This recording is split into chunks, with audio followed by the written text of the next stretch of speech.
Hello and welcome along to another episode of this FM20 story, The Head Coach with me, Daniel. We're back for a massive game at the bottom of the Championship with Salford City, our new club, or relatively new at this stage. We're fighting for survival and we've got ourselves into a position with a glimmer of hope, and we face Millwall directly above us today, remarkably with a chance to go above them and just 2 points away from survival. After that we've got a really difficult run, so I'm not getting too excited just yet regardless, but a brilliant win last time round. We are starting to get glitches and problems, and we're starting to get a few injuries on the pitch as well, but we've got a massive chance to pull off a miracle now, so let's go and get into this game. The one-off, it will be a shorter episode, but of course it's such an important one and it could set us on for a grandstand finish this year. But first we've got some big off-the-pitch news to talk about, and you'll be able to see from the finances where we're starting. We went from minus nearly 3 million all the way up to the positives now, and that's because we've had a takeover off the pitch, and that is a big one for us. It's John Radford, who I think is the current owner of Mansfield.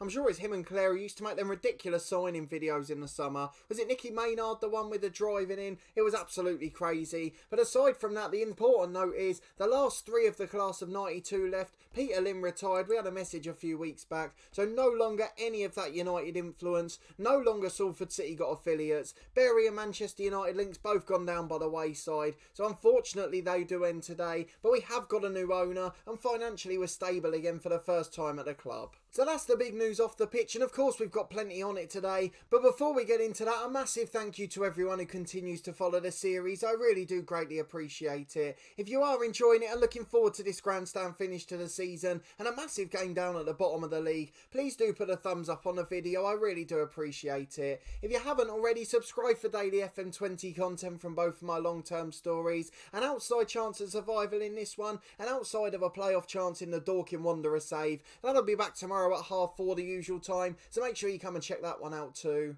If you've missed any of either series so far, you can catch up with the links in the eye above. There's also our podcast matchday vlogs there too, as well as all the other FM20 content we've made. But today we're focused on Salford City and trying to sneak ourselves towards the Great Escape. But let's go and have a look at the schedule to see what's been happening since you were last with me. Of course, it was disappointment at the end of the Charlton game, a real chance for us to put one over on the first side to sack us in this series. And then into this month, it hasn't gone quite so well, or March as it was we've just finished. The international break, another chance for a rest. We went into it in brilliant form. A 0-0 draw started the month away at Blackburn, a good defensive display in that one, before a heavy defeat against promotion chasing Stoke. A 3-0 defeat followed at home to Huddersfield, a really poor performance in that one, before a 1-1 draw away from home against Birmingham. Again, an early goal for us. We got the lead. Lucas Smith, the January signing, the man who's the hero again. He's now on 4 goals in his 14 games. And unfortunately, again, we were pegged back from the penalty spot, and that one ended with just a point. And then against Hull, we went for a slightly different tactic.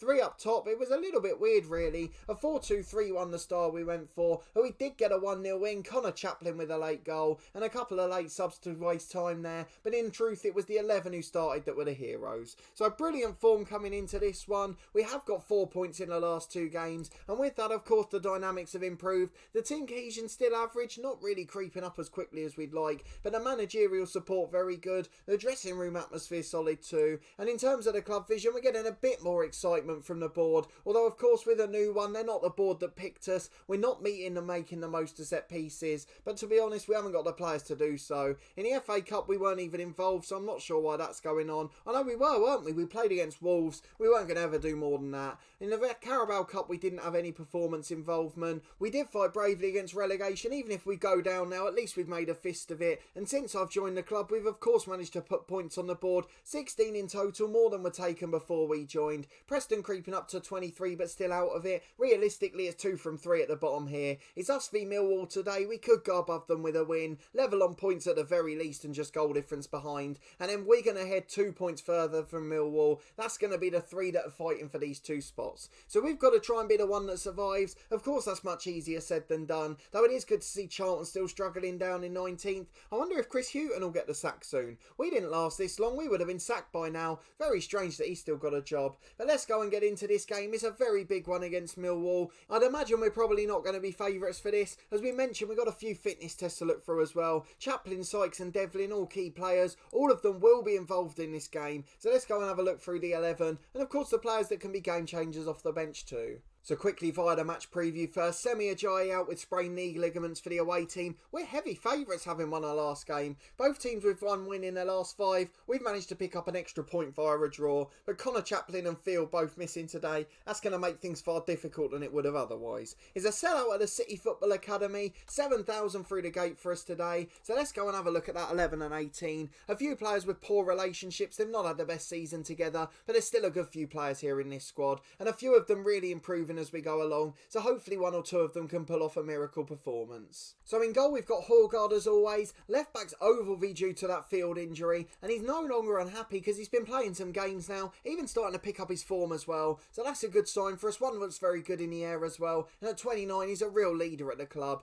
At right back's Nicky Devlin, centre halves are Astley and Beresford. That's just because we've had Sykes out with a knock. The same for Chaplin up front, replaced by Thomas. We haven't really got any other choices in those positions. In midfield it's Jack and Close. Williams relegated to the bench again today. Kyle and Edwards on the wings. Edwards has come back in for Labala in recent weeks. Again, just been performing the better of the two. And then Smith the hero up front alongside Thomas. He had a very good game recently as well. He's been playing well against QPR a few games ago, but since then he's had a little knock as well, so that's going to make things difficult to find his fitness again. But in we go to it. That's the 11 today. Game changers on the bench in the form of Labala. We've also got Zach Brown, who's unhappy now. He's not been playing well, but Williams and John there too. So between them I think we've got a little chance today, but this is the most important game of the running. If we don't win this game we won't stay up. A draw's just not enough at this point. So with 6 to go, can we go and pull off a miracle? Let's get into the Millwall game and find out. It's a battle of the 4-4-2s. Millwall going for it as well. A few experienced players in there. Harrison Reed, Carl Darlow, Courtney House at left back, Charlie Masonda in there too, Tom Bradshaw up front, and then a blend of a couple of regens too. But a really experienced good side for Millwall. No idea what they're doing down in 22nd.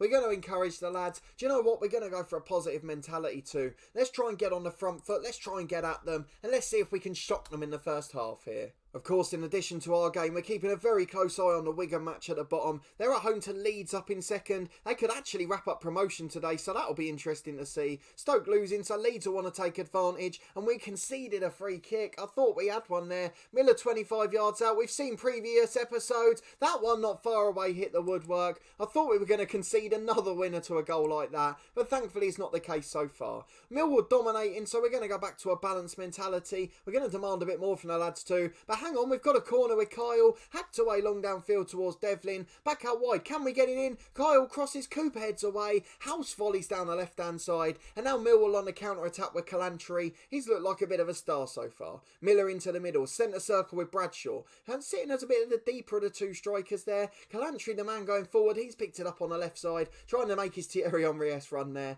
but it's Masonda cutting in, a brilliant tackle Devlin, not enough to keep it though. Masonda gets it again, and Jack intercepts the cross really well, and he goes long downfield towards Lucas Smith. He's been the hero so far. Can he beat his man? Into the box unopposed. Beats one and shoots. What a save by Carl Darlow. It matched the commentary on the screen. You can't say anything else. A brilliant strong right hand. The corner's poor is headed away at the near post. Edwards picks it up again out there. And his cross is deflected behind for a throw-in. But that was the first really good chance of the match for us. It's Millwall with a throw-in on the left wing though. Courtney House delivers to Kalantri. And it's end-to-end stuff. Millwall had the more of it. Look at the marking there. Harrison Reed scores. The marking was woeful. Again, the finish sublime. Clear-cut chances just don't get scored in this game. It's always brilliant finishes from the edge of the box. And Harrison Reed's delivered one in this game. And unfortunately, we trail with 15 to the break. Half time, 1-0 down. We're just about to switch to an attacking mentality. So that'll be the first part. We're going to aggressively ask the lads to show some desire. We need more from them. We need a bit of zip. We need them to try and get into Millwall. At half time, they've made a substitution. We're sticking as we are for now. And once we get to the hour mark, if we're still behind, then we'll think about changes. Masonda delivers to the front post. Berefers heads away. He's done really well at centre half. We've got to be fair to him there. As the long ball forward, Smith's picked it up again. The one glimmer of light for us all season since joining. The January window, if he'd come at the start, Salford may not have been in this position, but as it is, he's running across the middle of the pitch and he finds the ball out to Kyle Edwards. Cutting in from the left, finds Ryan Jack. Here's Kyle, the star right winger. He's got to take on the fullback there. House has fouled him. That's a penalty kick, everyone. We've got a penalty. It's going to be Josh Thomas.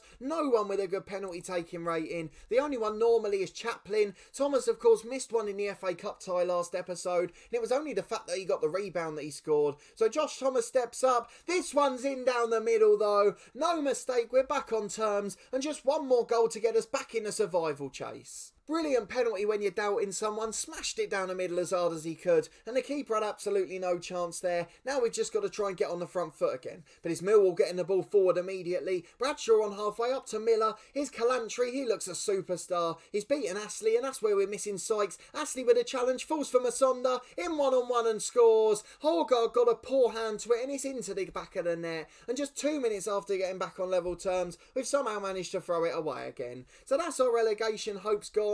I think we're going to be down without a trace now. There's no chance of us getting back into this one. We just don't seem to have that resilience or that consistency. We'll have one good performance, then a poor one, and we just don't look like we can compete on a regular basis. So Labala's coming on for Edwards. It's last chance saloon here. At fullback we'll bring on John. We'll also bring on Salam at left back. They're far more attacking options. Or in fact actually on the right hand side, or in the central midfield area, sorry. We've got Ryan Jack who's really struggling there. So we're going to get on Joe Williams, put him in a more attacking position, and let's just see if we can get further up the pitch. So in we go with those 3 changes made, half an hour to get back into it. We're going attacking and we're going to demand more. Let's see if we can sneak a result here. Is Millwall with a throw on the left again. I think this game could be over in a minute. Masonda all over us. He gets it wide to House. He finds Miller who delivers. Bradshaw loses out, but it's still not clear yet. Falls for the edge of the box for Masonda again. Calantri with a turn and shot. Good effort just wide of the post. And with 25 to go, it remains 2-1 to Millwall, and they're completely dominant since their second goal.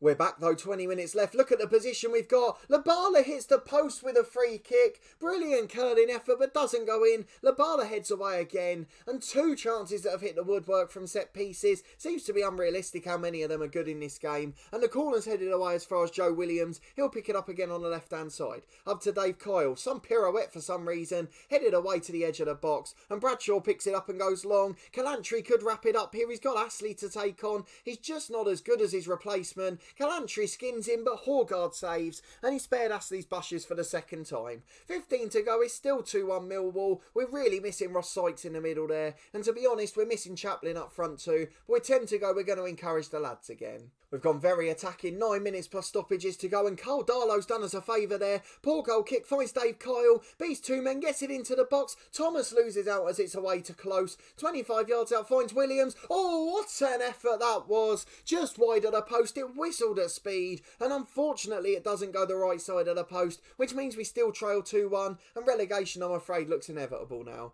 Let's see how Wigan are doing. They're winning 1-0 against Leeds. I mean, of all the times for that to happen, Wigan, who are fighting relegation, playing against Leeds up in the promotion places. It's just like Wigan in real life at the moment. They beat West Brom recently, and this has happened in this series as well, and I'm afraid that result probably does wrap up relegation. So we're going to say to the lads it was disappointing, though with the players missing we knew it was going to be a difficult game, and there's no point us worrying about surviving now. I think we've got to start preparing for life in League One. So a really difficult one to take that, especially after going so hard to get back on level terms and giving it away within a minute or two. And we're now 7-8 points behind survival, 8 points with 5 to go. It's not going to happen. We've got a really tough run in. We've had a tough start here. We just don't know what's going to happen, to be honest. All we know is that we will get relegated, and now it's just probably what position it'll be. So we're not going to worry about this. In fact, they want to ask us about job pressure, so let's go and join this one. I'm interested to see. Chris Hughton's been sacked. There's something to cheer us up at the end of the episode. Charlton have sacked another manager. It's not just us, and they've struggled even more since replacing us. If we'd still been there, I bet we were competing for the playoffs. We had a brilliant finish to the season last year, and that has really cheered me up despite the inevitable relegation. We're going to have to really do well with Salford next year and hopefully face Charlton again in 2 years' time. Interestingly, as we mentioned, it is Luton Town up next. That's of course a game that's going to be dear to my heart. Luton Town, the club I support, and we almost ended up managing them here. About a month after I joined Salford, they went managerless, and I applied for the job, but it was too soon after joining Salford. So if I'd been a bit more patient, not taken the Salford job, perhaps I could have been in charge now. But either way, it's a really good job for us to land on, and the fact we're still in the Championship for 5 more games, we're going to very much enjoy that experience. So as we mentioned, our running's very difficult and largely away from home. The final game of the season is the one we'll come back for next, and it'll be the battle of the relegated sides at the bottom. Us v Preston, who are in 24th place. So hopefully we can win that one. They're relegated already. At least put a little bit of gloss on it, make sure we don't finish bottom. But either way, we're really disappointed today. We've lost our chance to survive. But of course, seeing Charlton sack another manager, that one's made me quite pleased, I can't lie. So that'll be the last episode of the season in 2 days' time. I do hope you'll come and join me again for that one. But if you did enjoy seeing that failure, or more importantly Chris Hughton getting sacked from Charlton, please do put a thumbs up on the video. Nothing against Chris, he's a really good manager in real life, but of course just seeing Charlton fail really is going to be important to us now. A club that I never really minded before. Of course they've got a silly entrance to the away end at their ground. It takes ages to get out, it's not the best organised, but either way they're a decent club, and the only difficulty in this one is that they've sacked us. The only club so far we can dislike for that. Let me know in the comments what tactic we should play next year. Of course we've got to start preparing for that. I'm imagining it'll be a busy summer at the club, but with new owners, fresh impetus, I'm hoping there'll be some money available. I'm sure a few will leave, a few of the bigger contracts won't be renewed, so it's going to be a very, very difficult test over the summer, and we'll take a bit of a more in-depth look at that after the next episode. Of course we can leave you on the contract screen here, so you can see that all the loanees and Ryan Jack are out of contract. There's a few more in next year too, and a few of the loanees who haven't got another deal for next year, so that's going to be a difficult turnaround this summer. I'm sure there'll be plenty of new faces then. But we've got one more to come this year, so if you haven't already, subscribe for daily FM20 content from both of my long-term stories. Turn that notification bell on to see when new episodes come out. Every day at 4:30 they should be available. We'll be back in 2 days' time with that Preston game in this one. In the meantime, we've got a thrilling end to the season at Dorking. Hopefully we can get in with a sniff of a playoff chance and try and build that club's reputation yet further. Finally, as I mentioned at the start, I'm part of a podcast that does matchday vlogs, interviews and much more. The link to the matchday vlogs is in the eye above. There's also a couple of new series on the channel, the first one being You Are The Ref, a bit of a light-hearted one where we take a look at refereeing scenarios, extraordinary circumstances. It's quite interactive, so come and get involved in that series. And then also the flip side, a more serious discussion about injuries, particularly in amateur football, which we've all suffered. So come and have a listen to that one, it's a little bit different, and of course let us know your experiences too. But a massive thanks for watching this one and your continued support of the series. I really do greatly appreciate it, and I hope to see you next time for the final game of the season as we prepare for life and resign ourselves to League One.